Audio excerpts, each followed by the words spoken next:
How's it going, guys? Back at it again with another video, going into week 11. Today we want to do our takeaways from the previous week of college football. Wasn't a whole lot that happened. You know, we did have the big cocktail party game where Florida played Georgia Yeah, that was in pretty Jacksonville. big. And that was a good Especially game. for the SEC East. Yeah, and I think obviously. the better team won that game. If you just kind of watched it, you know, you can kind of tell that Georgia had a little bit more depth and maybe that, you know, their offense was moving the ball a little bit better, and I thought their defense made some big plays too. And then you had Utah and Oregon hanging in there, you know, in the Pac-12. You know, definitely those are the last two. Yeah, and they hopes. both won pretty convincingly. Utah. Yeah, they struggled a little bit. Utah struggled a But little it was bit. against Washington, who they Yeah, always well, struggle no with. joke, and I think it was in Seattle. And I think it was 33-28 or something like that. So yes, but they won, you know, by 5 points, and yeah. again, Well, both teams have, you know, they've gone up the ladder above everybody else in the Pac-12. It's Yeah. basically between those two teams. well, I think the perspective of those two teams have elevated themselves, Definitely. you know, into the conversation where, you know, they're still up on our board, and they're still in the driver's seat in their conference to get to the, you know, if they win out, they're gonna have to play each other. You know, it's looking like, and if neither team lose, If one of those teams gets through with no losses, the rest they got to be in the playoffs. I don't see any. Yeah. I don't see how in the world they wouldn't be at that point. well, with, you know, Oklahoma losing, they got to make their way Especially back if in. it's Oregon, because their one loss was Auburn, which Right. obviously is not a bad loss. We got some takeaways though from the prior week, and Yeah. let So you start, Drew. I wanted to start this week with the news that kind of broke about Chase Young maybe being out indefinitely, and we'll see kind of He's how definitely going to be out for the Maryland. he's game going to be out this for the week. Maryland game, and I don't know if it's going to affect that much this week because they do have some fantastic pass rushers on the Yeah, I don't Ohio think it's going to State affect game. them against Maryland. Yeah, they could have the but second I mean, team last defense year they in there. struggled with Maryland, so Yeah, I'm not going to take Maryland's a different crew this year, and Yeah. Ohio State's a little different crew too. I'm not going to take it off the table, though. I mean, anything can happen in college Yeah. football, but he is out this week, and, you know, again, I don't know if it's going to affect anything this week, but how's it going to affect the rest of the season if he's out indefinitely? We'll have to see how It the could definitely story affect, kind of progresses here, because Yeah. he may not even be out, but If he is, I mean, he's their best player, and that's definitely going to affect their team as far as, you know, what's the final goal. We're trying to win a national title here.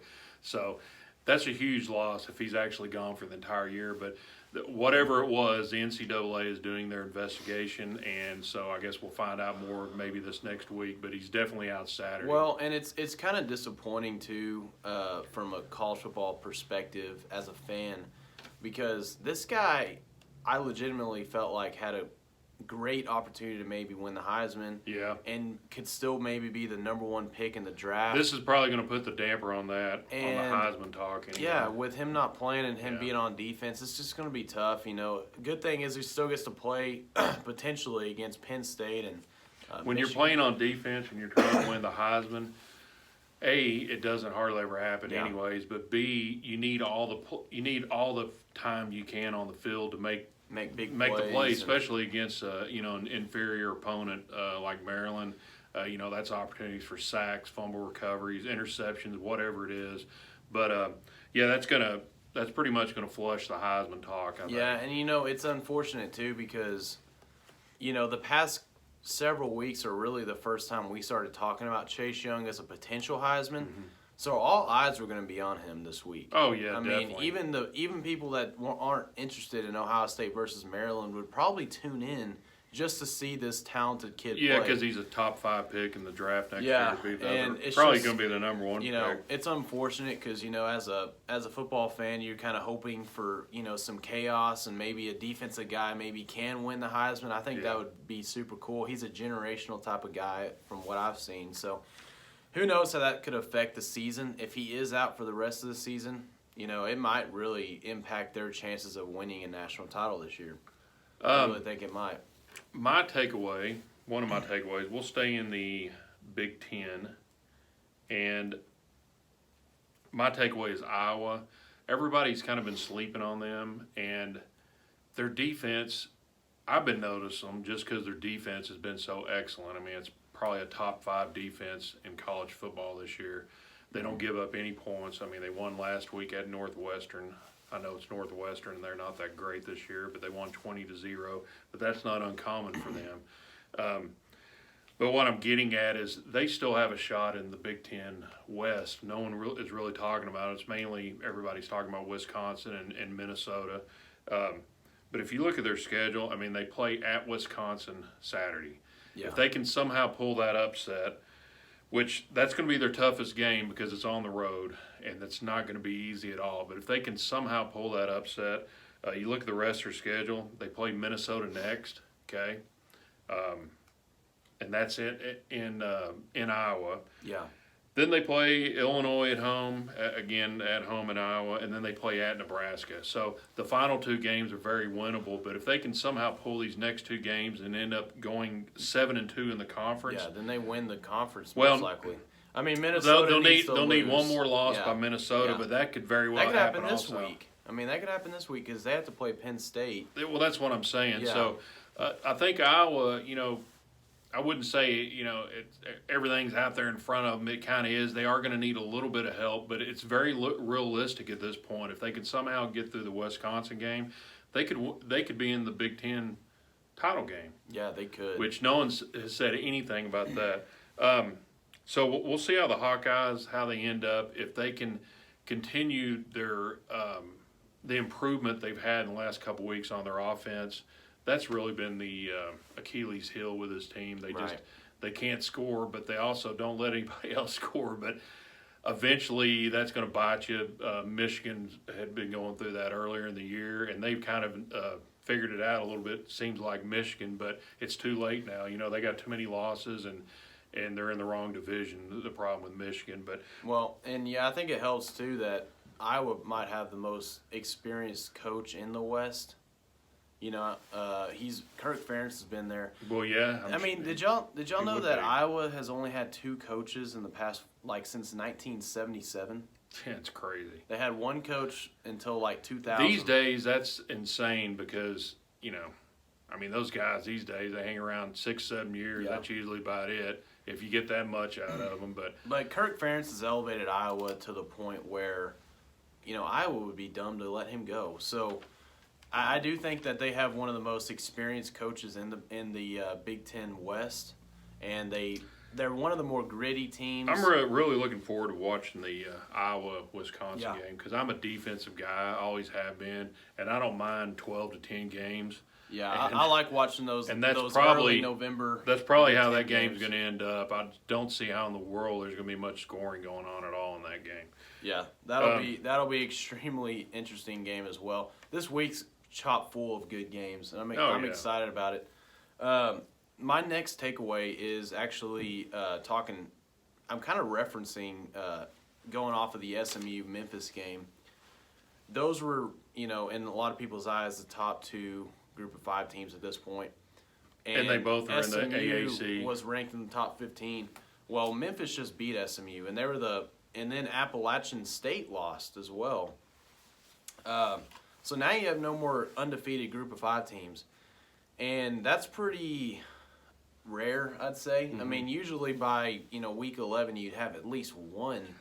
They've all been beating up on each other this year. Yeah, I just really feel like the group of 5 is super deep. But no one's really truly elite, like we saw with UCF and Boise State, a while back, and some of these But there's other some teams. solid ones in the AAC. About half the teams in that conference are really good. Yeah. Speaking of Memphis and Memphis, SMU. I think UCF's kind of bouncing back. Yeah, guys. they bounced back. We kind of forgot about them. them. They beat Houston pretty bad this last week. I think they're 7-2 at this point, and their quarterback Gilbert is a freshman, and he's had his little ups and downs, but there's been a whole lot more ups, and he had a great game against Houston this last week. But there's just a lot of solid quarterback play, some really good coaches, and so there's a lot of competitive football in the group of 5 right now. Yeah. Again, it's less 1 or 2 teams dominating everybody else, and it's just slugfest. Yeah. Every week, but obviously it hurts. Here's our national title board back here, and you don't see any group of 5 teams because they beat up on each other. And when when you're in those conferences, one loss, you're out, and you got to somehow get into the top 10, and you can't do it by losing games, and that's just kind of what's happened. Well, and I just wonder if because the American Conference is really pushing the Power 6 type of slogan. They want to be called that. They want to be considered a power. In my opinion, they are a Power 6 conference. I'm just wondering, are we giving these guys enough credit? I mean, I know that they don't recruit at the same level as, like an SEC or a Big Ten or even. They remind me of the Big East back in the day. When, they do. With when West you Virginia, Syracuse, Pitt, right. all those guys were in there. It does kind of remind me of that. And, a lot of those programs are now in, actual Power 5 conferences. Yeah, most of them are in the ACC. Speaking of the ACC, our last takeaway is Wake Forest finally starting to look like a top 25 team after dismantling NC State this last week. And I know it's just NC State, but they look like the last hope for any team in the ACC to be able to take on Clemson. For all the people that want to see Clemson fall, I don't know if it's going to be happening, but Wake Forest may be the only chance that they're going to lose. Wake Forest, of course, plays at Virginia Tech this week, and then next week they play at Clemson. And that's a biggie. It's got to be Clemson's biggest game left, before Wake Forest has got to beat Virginia Tech. Oh yeah, they got to beat Virginia Tech. If they want to have a legitimate shot to, try to run the table, could they beat Clemson? Probably not. But if you're going to say anybody's got a chance, I'd have to say it's them. And, of course, they're in the same conference. And if that happened, it would totally shake everything up. Yeah. It would reverberate all the way down, to teams like Baylor and some of these other teams that are struggling struggling to get into that top tier. Oklahoma, Oregon. Yeah, Oklahoma. Utah. Right.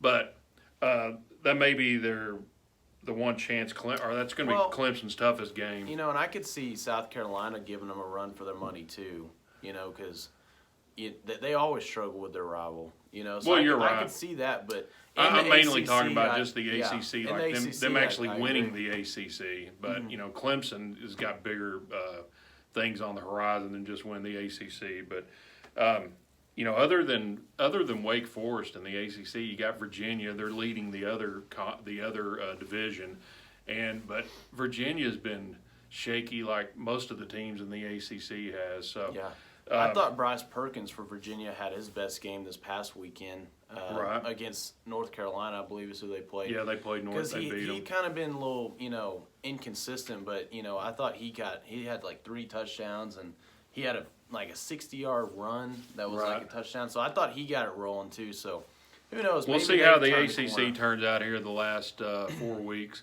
Well, guys, we appreciate you watching. Subscribe, share, like, hit the notification bell because we're going to have some more videos coming up, and we appreciate you watching. Thanks.